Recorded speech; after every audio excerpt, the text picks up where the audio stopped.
In this video, we will cover lists and tuples. These are called compound data types and are one of the key types of data structures in Python. Tuples. Tuples are an ordered sequence. Here is a tuple ratings. Tuples are expressed as comma-separated elements within parentheses. These are values inside the parentheses. In Python, there are different types: strings, integer, float. They can all be contained in a tuple, but the type of the variable is tuple. Each element of a tuple can be accessed via an index. The following table represents the relationship between the index and the elements in the tuple. The first element can be accessed by the name of the tuple followed by a square bracket with the index number, in this case 0. We can access the second element as follows. We can also access the last element. In Python, we can use negative index. The relationship is as follows. The corresponding values are shown here. We can concatenate or combine tuples by adding them. The result is the following, with the following index. If we would like multiple elements from a tuple, we can also slice tuples.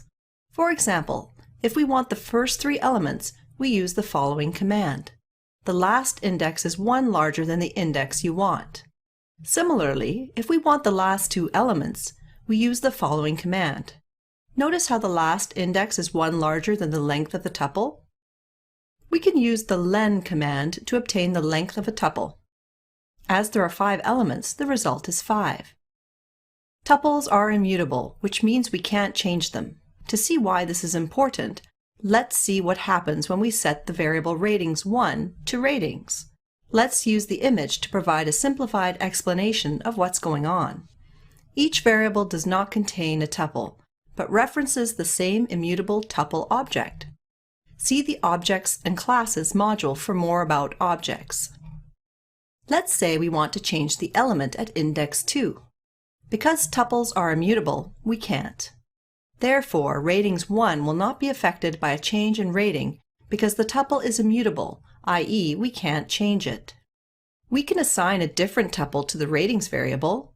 The variable ratings now references another tuple. As a consequence of immutability, if we would like to manipulate a tuple, we must create a new tuple instead. For example, if we would like to sort a tuple, we use the function sorted. The input is the original tuple. The output is a new sorted list. For more on functions, see our video on functions. A tuple can contain other tuples as well as other complex data types. This is called nesting. We can access these elements using the standard indexing methods. If we select an index with a tuple, the same index convention applies. As such, we can then access values in the tuple.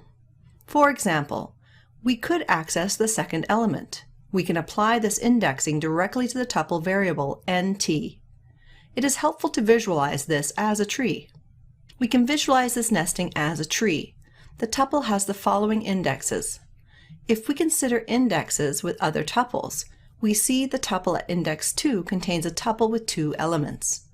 We can access those 2 indexes. The same convention applies to index 3. We can access the elements in those tuples as well. We can continue the process. We can even access deeper levels of the tree by adding another square bracket.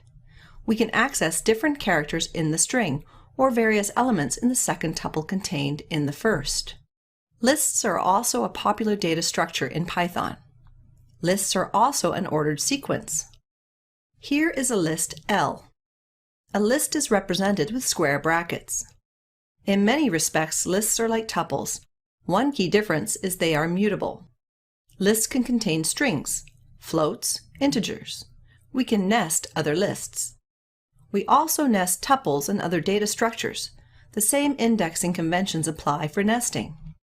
Like tuples, each element of a list can be accessed via an index. The following table represents the relationship between the index and the elements in the list. The first element can be accessed by the name of the list followed by a square bracket with the index number, in this case 0. We can access the second element as follows. We can also access the last element. In Python, we can use a negative index. The relationship is as follows.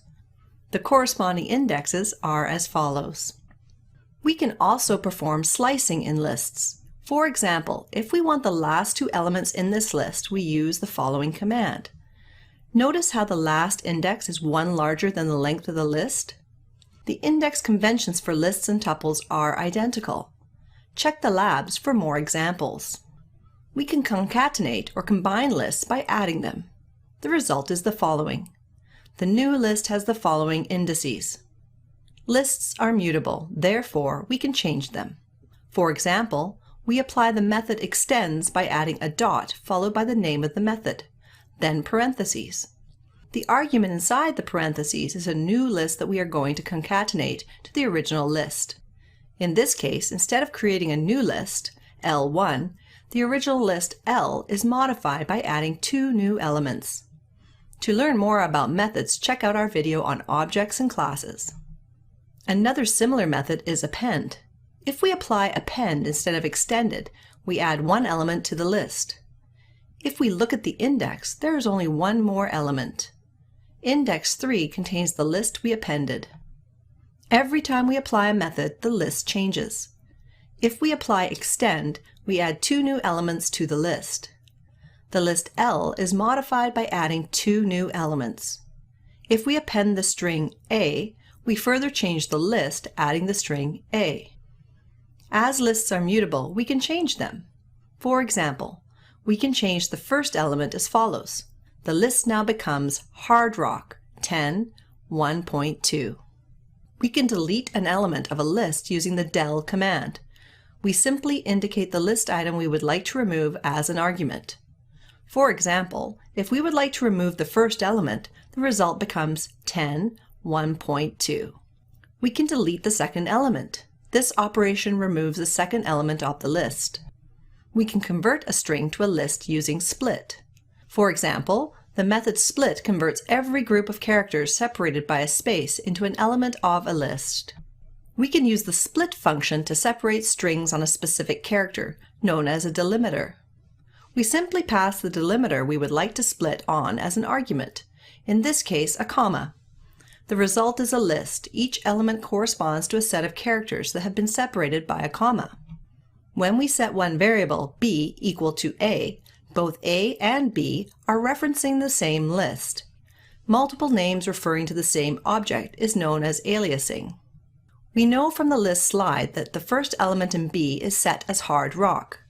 If we change the first element in a to banana, we get a side effect.